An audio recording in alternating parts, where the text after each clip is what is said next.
And it came to, or Genesis 24, 52 through 26, 16. And it came to pass when Abraham's servants heard their words that he worshiped the Lord, bowing himself to the earth. Then the servant brought out jewelry of silver, jewelry of gold, and clothing, and gave them to Rebekah. He also gave precious things to her brother and to her mother.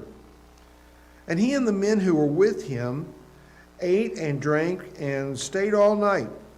Then they arose in the morning, and he said, "Send me away to my master."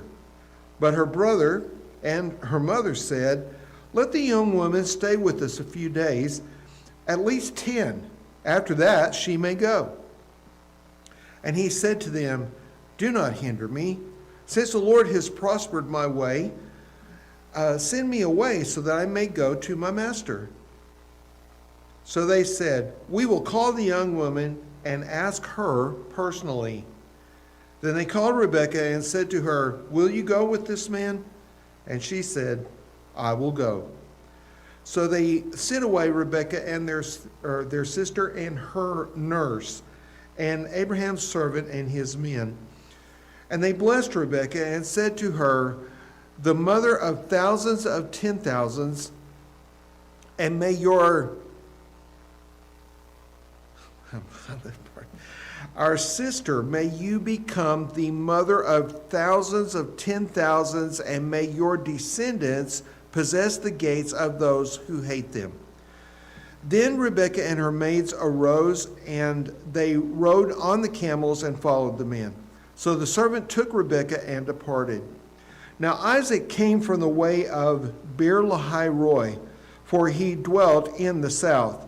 And Isaac went out to meditate in the field in the evening, and he lifted his eyes and looked, and there the camels were coming. Then Rebekah lifted her eyes, and when she saw Isaac, she dismounted from her camel. For she had said to the servant, "Who is this man walking in the field to meet us?" And the servant said, "It is my master." So she took a veil and covered herself. And the servant told Isaac all the thing that he had done. Then Isaac brought her into his mother Sarah's tent, and he took Rebekah, and she became his wife, and he loved her. So Isaac was comforted after his mother's death. Abraham again took a wife, and her name was Keturah. And she bore him Zimran, Jokshan, Medan, Midian, Ishbak, and Shua.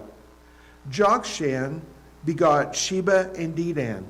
And the sons of Dedan were Ashurim, Letushim, and Leumim. And the sons of Midian were Ephah, Epher, Hanok, Abida, and Eldaah. All these were the children of Keturah. And Abraham gave all that he had to Isaac. But Abraham gave gifts to the sons of the concubines which Abraham had. And while he was still living, he sent them eastward, away from Isaac his son, to the country of the east. This is the sum of the years of Abraham's life which he lived, 175 years. Then Abraham breathed his last and died in a good old age, an old man and full of years, and was gathered to his people. And his son Isaac and Ishmael buried him in the cave of Machpelah, which is before Mamre, in the field of Ephron the son of Zohar the Hittite, the field which Abraham purchased from the sons of Heth. There Abraham was buried, and Sarah his wife. And it came to pass after the death of Abraham that God blessed his son Isaac. And Isaac dwelt at Beer-lahai-roi. Now this is the genealogy of Ishmael, Abraham's son, whom Hagar the Egyptian, Sarah's maidservant, bore to Abraham. And these are the names of the sons of Ishmael by their names according to their generations. The firstborn of Ishmael, Nebajoth, then Kedar, Abdeel, Mibsam, Mishma, Duma, Massa, Hadar, Tema, Jetur, Naphish, and Kedema. These were the sons of Ishmael, and these were their names by their towns and their settlements, 12 princes according to their nations. And was gathered to his people. They dwelt from Havilah as far as Shur, which is east of Egypt, as you go toward Assyria. And he died in the presence of all his brethren. This is the genealogy of Isaac, Abraham's son. Abraham begot Isaac. Isaac was 40 years old when he took Rebekah as wife, the daughter of Bethuel the Syrian from Padan Aram, the sister of Laban the Syrian. Now Isaac pleaded with the Lord for his wife because she was barren. And the Lord granted his plea, and Rebekah his wife conceived. But the children struggled together within her, and she said, "If all is well, why am I this way?" So she went to inquire of the Lord, and the Lord said to her, "Two nations are in your womb. Two people shall be separated from your body. One people shall be stronger than the other, and the older shall serve the younger." So when her days were fulfilled for her to give birth, indeed there were twins in her womb. And the first came out red. He was like a hairy garment all over, so they called his name Esau. Afterwards his brother came out, and his hand took hold of Esau's heel, so his name was called Jacob. Isaac was 60 years old when she bore them. So the boys grew. Esau was a skillful hunter, a man of the field, but Jacob was a mild man, dwelling in tents. And Isaac loved Esau because he ate of his game, but Rebekah loved Jacob. Now Jacob cooked a stew, and Esau came in from the field, and he was weary. And Esau said to Jacob, "Please feed me with that same red stew, for I am weary." Therefore his name was called Edom. But Jacob said, "Sell me your birthright as of this day." And Esau said, "Look, I'm about to die. So what profit shall this birthright be to me?" Then Jacob said, "Swear to me as of this day." So he swore to him and sold his birthright to Jacob. And Jacob gave Esau bread and stew of lentils, and he ate and drank, arose and went his way. Thus Esau despised his birthright. There was a famine in the land, beside the first famine that was in the days of Abraham. And Isaac went to Abimelech, king of the Philistines, in Gerar. Then the Lord appeared to him and said, "Do not go down to Egypt. Dwell in the land of which I shall tell you. Sojourn in this land, and I will be with you and bless you. For to you and your descendants I give all these lands, and I will perform the oath which I swore to Abraham your father. And I will make your descendants multiply as the stars of heaven. I will give to your descendants all these lands, and in your seed all the nations of the earth shall be blessed. Because Abraham obeyed my voice and kept my charge, my commandments, my statutes, and my laws." So Isaac dwelt in Gerar. And the men of the place asked him about his wife, and he said, "She is my sister." For he was afraid to say, "She is my wife," because he thought, lest the men of this place should kill me for Rebekah, because she is beautiful to behold. Now it came to pass, when he had been there a long time, that Abimelech, king of the Philistines, looked through a window and saw, and there was Isaac showing endearment to Rebekah, his wife. Then Abimelech called Isaac and said, "Quite obviously, she is your wife. So how can you say, 'She is my sister'?" And Isaac said to him, "Because I said, 'Lest I die on account of her.'" And Abimelech said, "What is this you have done to us? One of the people might soon have lain with your wife, and you would have brought guilt on us."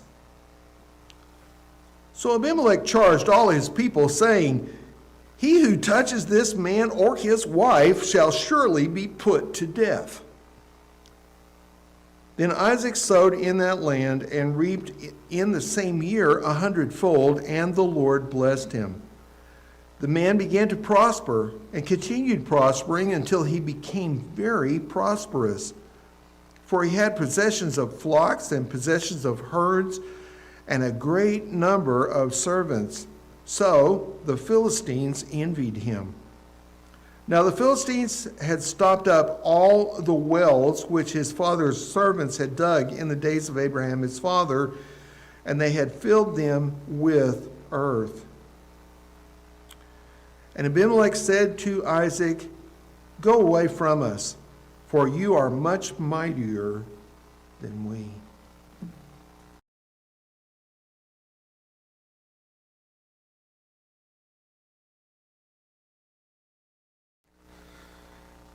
Matthew 8:18 through 34.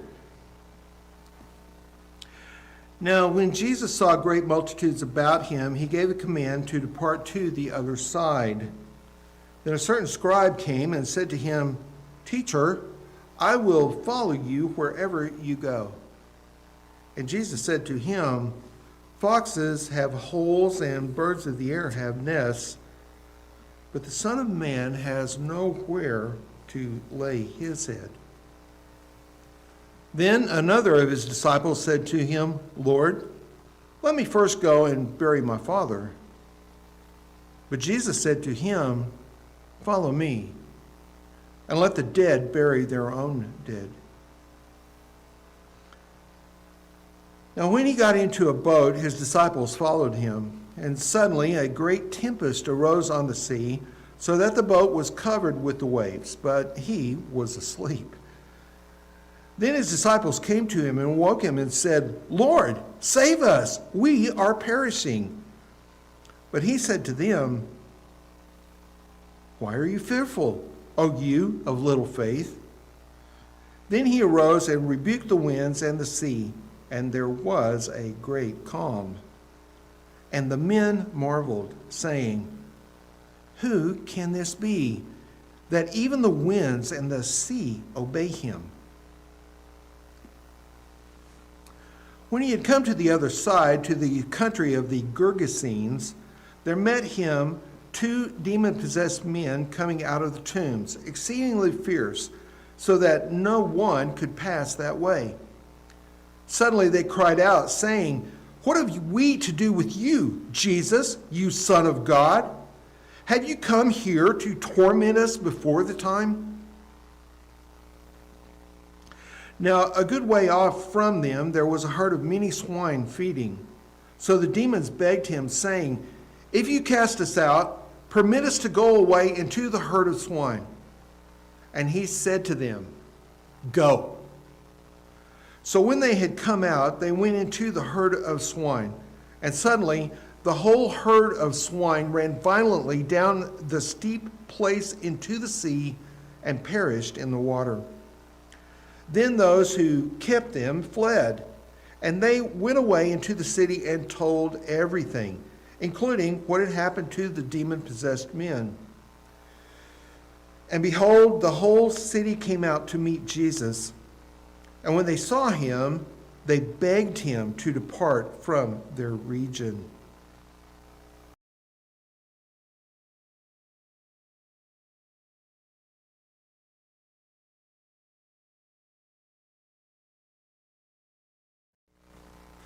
Psalm 10, 1 through 15. Why do you stand far off, O Lord?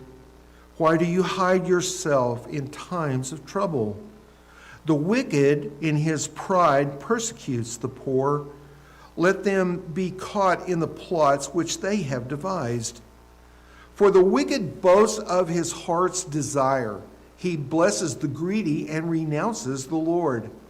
The wicked in his proud countenance does not seek God. God is in none of his thoughts. His ways are always prospering. Your judgments are far above out of his sight. As for all his enemies, he sneers at them. He has said in his heart, I shall not be moved. I shall never be in adversity. His mouth is full of cursing and deceit and oppression. Under his tongue is trouble and iniquity. He sits in the lurking places of the villages, in the secret places. He murders the innocent. His eyes are secretly fixed on the helpless. He lies in wait secretly, as a lion in his den. He lies in wait to catch the poor. He catches the poor when he draws him into his net. So he crouches, he lies low, that the helpless may fall by his strength. He has said in his heart, God has forgotten. He hides his face. He will never see it. Arise, O Lord. O God, lift up your hand. Do not forget the humble. Why do the wicked renounce God? He has said in his heart, you will not require an account. But you have seen it, for you observe trouble and grief, to repay it by your hand. The helpless commits himself to you. You are the helper of the fatherless. Break the arm of the wicked and the evil man. Seek out his wickedness until you find none.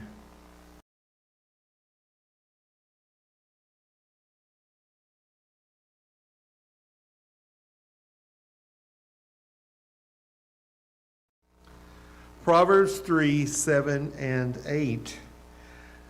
Do not be wise in your own eyes. Fear the Lord and depart from evil. It will be health to your flesh and strength to your bones.